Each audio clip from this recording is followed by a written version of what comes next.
Mu rukurikirane rw'ingendo abakenguzamateka bagize mu kiringo c'akaruhuko k'ukwezi kwa Munyonyo zo gusanga abenegihugu ku kivi no kuganira nabo, icegera ca mbere c'umukuru w'inama nkenguzamateka Nyakubahwa Denise Ndadaye yaragendeye kw'igenekezo rya 25 Munyonyo uno mwaka amakoperative sangwa yo mu makomine ya Ndava, Nyabihanga na Kayokwe mu ntara ya Mwaro kugira ngo yirabire intambwe ayo makoperative agezeko mu kurangura imigambi y'iterambere.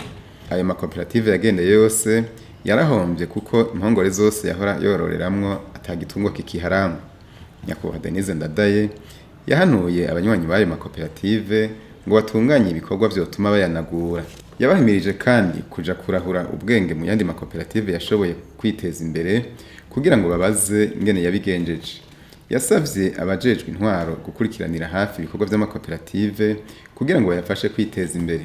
Kubera ko iyo migambi y'ubworozi bari bayiranguye bahawe ingurane na leta, yabasavye kuriha ayo mafaranga kugira ngo asubizwe mu kigega c'igihugu. Muri rusange twasanze ubuzima bw'amakoperative twagendeye umunsi muri komine Nyabihanga, komine Ndava, komine Kayokwe zitifashe neza na gatoya. Mu by'ukuri bakoreye guhomba. Batubwiye yuko bamwe batanguye bagira ubworozi bw'ibitungwa, abandi nabo bagira ibintu byo kurima, ariko ahanini ibyabahombeye cyane nabagiye mu bworozi bw'ibitungwa.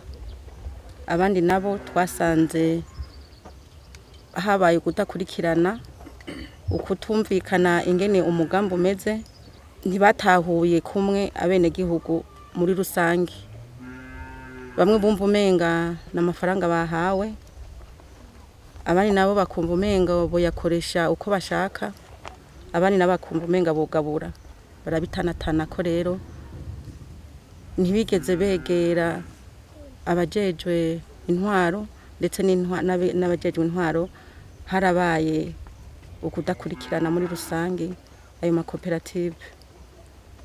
Twagomba rero dutera kamo baba abenegihugu bagize ayo makoperative, baba abajejwe intwaro kuva ku mutumba gushika mu ikomine, ko bogerageza bagakurikirana ayo makoperative. Nubwo tubona amwe yamaze guhomba agashika hasi, ariko kwivyukiranya birashoboka, na cane cane ko ari ingurane ya leta kandi bategezwa kuzoyisubiza. Bakaraba ingene biyungunganya, bikora ku mufuko, basaba abagenzi, bagurana mu mabanki, ariko iyo ngurane ya leta itegezwa kuzosubizwa izo miliyoni 10.